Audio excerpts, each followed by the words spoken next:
আজ আমরা কুমায়ুন ভবনের শেষ দিন, অর্থাৎ আজ 14/12/2024। আমরা রয়েছি ভীমতালের হোটেল রোজমেরি ইন। এটা একটা নিউ প্রপার্টি, খুব সুন্দর 3 স্টার হোটেল, একটা 4 স্টারই বলবো, 4 স্টার হোটেল একটা।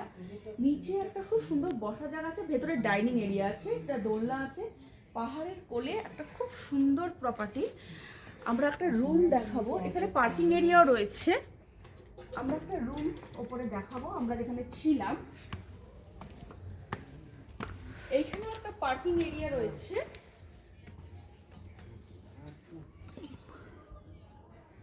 এখানে একটা পার্কিং এরিয়া রয়েছে।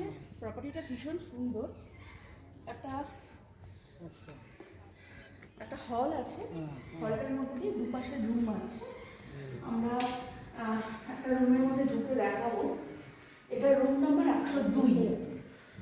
এই রুমটা এরকম রুমেই আমরা ছিলাম। একটা ডাবল বেডরুম, সাথে একটা সোফা আছে। এখান থেকে ভিউ রয়েছে। এখানে চায়ের কেটলি দিয়ে দেওয়া হচ্ছে, ওয়ার্ডরোব রয়েছে ওখানে। এখানে একটা ব্যালকনিতে যাবার একটা গেট আছে, ব্যালকনিতে বসার জায়গাও আছে।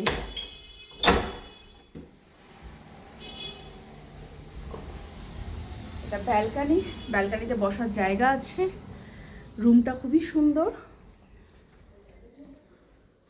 আয়না রয়েছে, চেয়ার রয়েছে। বাথরুমটাও ভীষণ সুন্দর। বাথরুমটাও একটু দেখিয়ে দিই। বাথরুমটাও ভীষণ সুন্দর আছে। কোমোড রয়েছে, গিজার আছে, সব রকম ইকুইপমেন্টই রয়েছে এর মধ্যে। ওয়েল ভেন্টিলেটেড, খুবই সুন্দর। সাথে টাওয়াল দিয়ে দেওয়া হচ্ছে। ডাস্টবিন রয়েছে দুখানা, বসার জন্য সোফা আছে, এমনি সাজার জন্য টুলও দেওয়া হচ্ছে। এটা হচ্ছে গুনগুন ট্রাভেলস নৈনিতাল, যাদের ট্রাভেল দিয়ে আমরা ঘুরেছি, নৈনিতাল ট্যুরটা করলাম, কুমায়ুন ট্যুরটা, তাদেরই এটা প্রপার্টি। খুবই সুন্দর। সাথে গাড়ি থাকলে এখানে খুবই ভালো সুবিধা আছে। আদারওয়াইজ একটু ওপরে ভীমতালে, কিন্তু খুবই সুন্দর প্রপার্টি।